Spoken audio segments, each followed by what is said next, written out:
Il y a un dicton très connu dans tous les sports qui dit que les records sont faits pour être battus.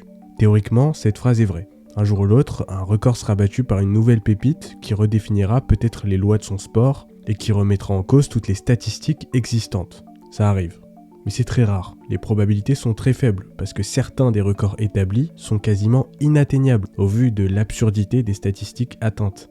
Et c'est exactement ce qu'on s'est dit le jour où Kareem Abdul-Jabbar a dépassé le record de points dans une carrière NBA. 38 387 points en 20 ans de carrière. Il a réussi à lever la barre très très haute. Et en fait, sa singularité était telle que personne ne pouvait imaginer un nouveau joueur comme lui, avec les mêmes aptitudes physiques et le même talent. C'était juste improbable. Pour beaucoup de fans, joueurs et journalistes, c'était un record scellé et propre à la carrière de cette légende qu'est Kareem Abdul-Jabbar. Et c'était le même cas pour de nombreux autres records. Et je pense notamment au triple-double d'Oscar Robertson, les 3 points de Reggie Miller et plein d'autres encore. Et en soi, on ne peut pas en vouloir à toutes ces personnes qui ont pensé de cette manière, parce qu'ils ne peuvent pas prédire des futurs aussi incertains et peu probables. Et si je vous dis que l'année où Kareem Abdul-Jabbar a dépassé le record succédant Wilt Chamberlain, est né le joueur qui est destiné à battre de nouveau ce record. Et c'est là où ce dicton prend tout son sens. Les records sont faits pour être battus. C'était peut-être un signe, une preuve que personne ne peut défier le symbole de cette phrase. Un 30 décembre 1984, c'est-à-dire 9 mois après le record, dans un hôpital d'Akron, est né le génie du ballon qui est destiné à renverser son sport par son talent. Le King est né ce jour-là. With the first pick in the 2003 NBA draft, the Cleveland Cavaliers select LeBron James. Posing on the fence. Oh! LeBron James with no Yes, and the foul. My goodness. He does. Oh, and made the big shots that he makes all game. He's got it down. Oh, LeBron. What a finish. It's back-to-back titles for the Heat. The 2013 NBA championship resides once again. This is what he want me to do. And Cleveland! This is for you! Even if LeBron doesn't win another championship, to me he's still arguably one of the best players to ever play this game. And some may argue he's the best player to play this game. I'm sure LeBron wouldn't accept that. I mean, he's a winner. You know what I'm saying? So I don't think he's a winner. So I'm a competitor. He's a guy that would be okay. You know, he's the best player, and you know, I'm gonna be able to tell my kids this. My Lord, look at this. Do you realize the greatness of LeBron James? Oh my God, Stephen. Is an unbreakable record has just been broken by 38-year-old LeBron James.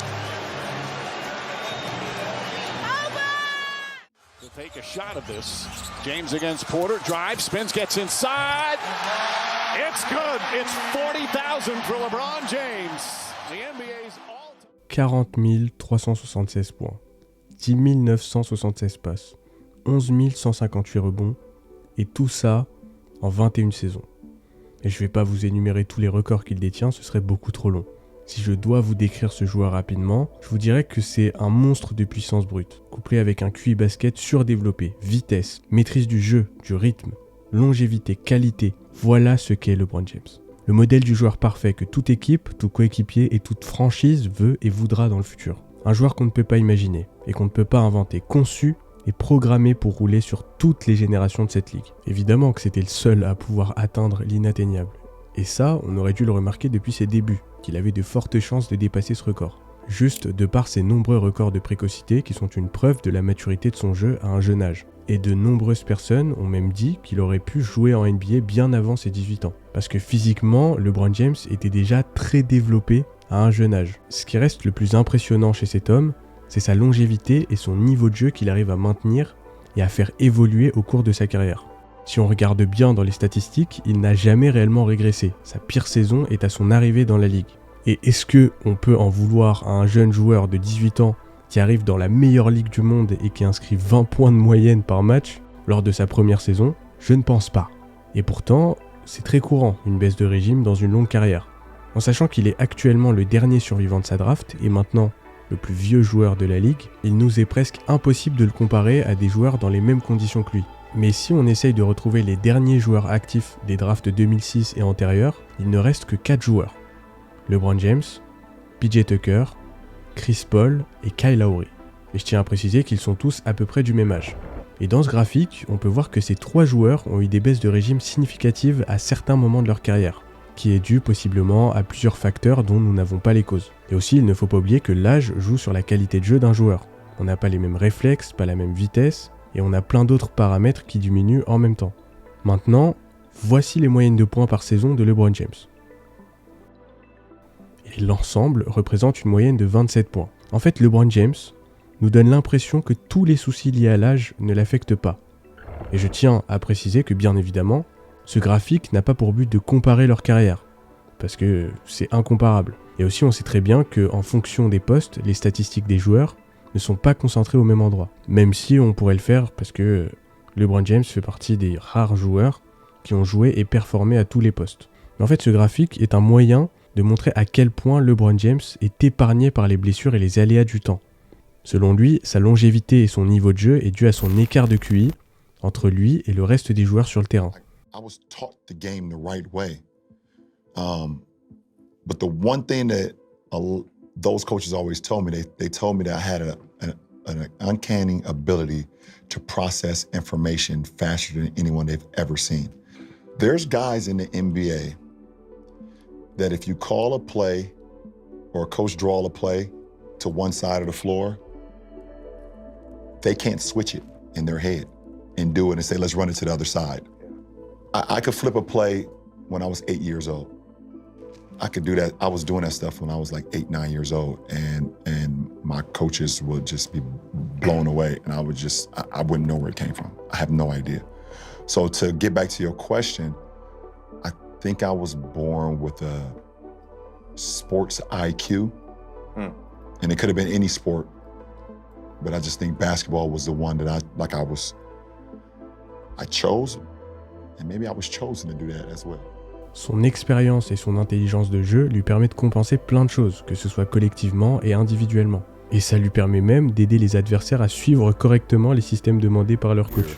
It was like the best series that we had against him. We took him to game 6. We coming down the court and he yelling the plays out. JV's hand on the backside of this, that, and the other, and you sitting down like, the story, I'm not going to say what teammate, you know what I'm saying, but like he told the teammate what to do because the teammate turned around to the bench like, what's the play? And now you go over here and I'm like, man, this dude's mind like is at a totally different level because like he knows our stuff, he knows their stuff, and he telling the audibles. Alors la vraie question c'est, est-ce que son record est atteignable? Est-ce qu'un jour nous verrons l'apparition d'un joueur de nouveau capable de surpasser cette prouesse? J'ai imaginé plusieurs cas de figure.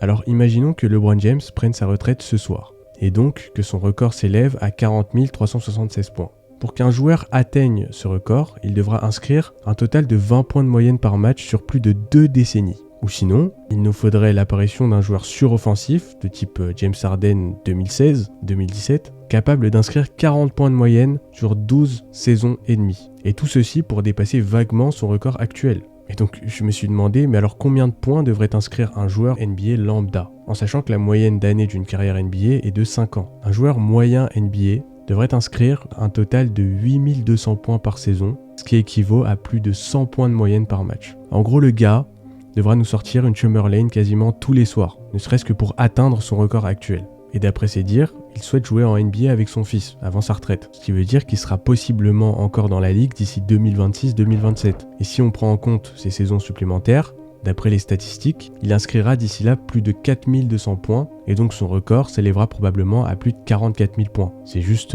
lunaire. Et actuellement, est-ce qu'il y a des joueurs capables d'atteindre son record? Parce qu'il ne faut pas oublier que cette saison a afflué de grandes prestations avec des chiffres tous plus fous les uns que les autres. Et tous effectués par des joueurs très talentueux et prometteurs. Lors de mes recherches, j'ai vu qu'il y a eu en tout 6 joueurs qui ont inscrit 60 points ou plus lors de cette saison 2024. Avec cette transition évidente de la ligue vers une forme plus offensive, il y a logiquement plus de chances de voir un joueur sortir du lot. Et comme on peut le voir à travers LeBron James, la clé pour atteindre ce niveau nécessite premièrement du talent brut, capable de défier toute forme de compétitivité sur le temps, combiné à de la régularité dans le niveau de jeu, et tout ça en essayant de se blesser le moins possible. Comme vous pouvez le constater, on demande beaucoup de critères pour prétendre à être le prochain numéro 1. J'ai donc trouvé une statistique qui permet de mettre en avant ces 2 critères. Alors voici un graphique des joueurs actifs avec les plus longues séries de matchs avec au moins 10 points marqués par match. En bas de ce graphique, on peut retrouver généralement des jeunes joueurs prometteurs ou des joueurs déjà très solides, comme Anthony Davis et Donovan Mitchell. En jeunes joueurs, on retrouve Kobe White avec un total de 60 matchs consécutifs. Ensuite, on commence à rentrer dans le top 10 des meilleurs joueurs de la ligue. On retrouve Kyrie Irving avec 127 matchs consécutifs et Joel Embiid avec 169 matchs consécutifs. Et je tiens à rappeler que c'est vraiment pas mal. Maintenant, on va voir se dessiner le top 4 de ce classement et on distingue Jason Tatum avec une série de 361 matchs. Ensuite, nous avons le top 3 qui se sépare grandement du reste. On a James Harden avec 523 matchs et Kevin Durant avec une série de 562 matchs à plus de 10 points, ce qui est énorme. Maintenant, tout le monde s'en doute, LeBron James est le numéro 1. Mais où est-ce qu'il est ? Voilà où se trouve LeBron James, avec une série qu'il nourrit depuis 2007, avec un total de 1222 matchs à plus de 10 points. Et on peut le voir, l'écart est abyssal. Dites-vous qu'il n'y a qu'1 an et demi de différence entre cette série et le plus jeune joueur de la NBA. C'est fou. Là par exemple, ce chiffre ne correspond pas du tout à la donnée étudiée, mais ça représente plutôt la carrière entière de Shaquille O'Neal. C'est pour vous dire à quel point cette statistique est folle. Comme vous avez pu le remarquer dans ce graphique, Kevin Durant possède la deuxième meilleure série de matchs à plus de 10 points. Il est aussi le joueur actif le plus proche de LeBron James dans la liste des meilleurs marqueurs de tous les temps. Cependant, il a tout de même plus de 11 500 points à rattraper. Alors imaginons encore une fois que LeBron James prenne sa retraite ce soir. Pour pouvoir dépasser son record, Kevin Durant devra inscrire 12 000 points sur 6 saisons supplémentaires, ce qui correspond à 25 points de moyenne par saison pour finir sa carrière à 41 ans. Et je tiens à vous rappeler qu'en moyenne, les joueurs NBA finissent leur carrière entre 35 ans et 37 ans. Il sera donc peut-être déjà assez fatigué entre-temps. Et pour les autres joueurs actifs de la liste, ils ont tous à peu près les mêmes problèmes. Leur départ assez lent en termes de points en début de carrière et actuellement l'âge qui prend le dessus sur leur performance, ces deux facteurs ne leur permettront pas de rattraper ne serait-ce que son nombre de points actuel. Maintenant, essayons de prendre un point de vue un peu plus différent. Y a-t-il des jeunes joueurs avec un fort potentiel de succession ? Entre 18 ans et 25 ans, LeBron James a inscrit 15 251 points, ce qui est énorme. Maintenant, essayons de trouver les jeunes joueurs qui ont peut-être les mêmes qualités offensives que LeBron James à un jeune âge. Trae Young a eu un très bon départ, malheureusement, nous sommes à l'âge de ses 25 ans et il n'a atteint que 10 379 points. Donc ce n'est clairement pas assez pour prétendre à être à la place de LeBron James. Maintenant, allons voir les deux jeunes joueurs qui pendant très longtemps ont été dans le débat des potentiels successeurs de ce record. Mais d'après mes recherches, ils n'ont pas du tout le même départ que LeBron James. Je pense à Jason Tatum, à 26 ans, il est à 11 852 points et Luka Doncic à 25 ans avec 11 470 points, ce qui n'est toujours pas assez. Au-delà du niveau de LeBron James, en fait cet écart de points est dû à une règle qui lui permet d'avoir un avantage considérable sur tous les jeunes joueurs. Et donc ça lui permet de maintenir son record pour encore de très longues années. Cette règle se nomme le one and done. Elle a été mise en place en 2005 par David Stern, un an après l'arrivée de LeBron James, pour éviter l'arrivée massive de jeunes lycéens pas encore prêts aussi bien mentalement que physiquement. Donc suite à cette règle, l'âge minimal pour entrer dans la ligue est maintenant de 19 ans. Et il est obligatoire de passer au moins un an en NCAA ou en G-League ou dans une ligue professionnelle avant d'entrer en NBA. Ce qui veut dire que LeBron James aura toujours une saison supplémentaire sur les nouveaux arrivants. Bon, je ne l'ai pas dit explicitement, mais vous l'avez compris à travers mon développement. Selon moi, il n'existe aucun joueur sur cette terre capable de dépasser son record. En tout cas, il n'est pas encore né. Je pense même qu'on ne reverra peut-être jamais un joueur avec autant de talent dans l'histoire de ce sport. En fait, je n'ai pas peur de le dire, personne ne battra son record de notre vivant. Ou du moins, il nous faudrait l'arrivée ou l'apparition d'un alien.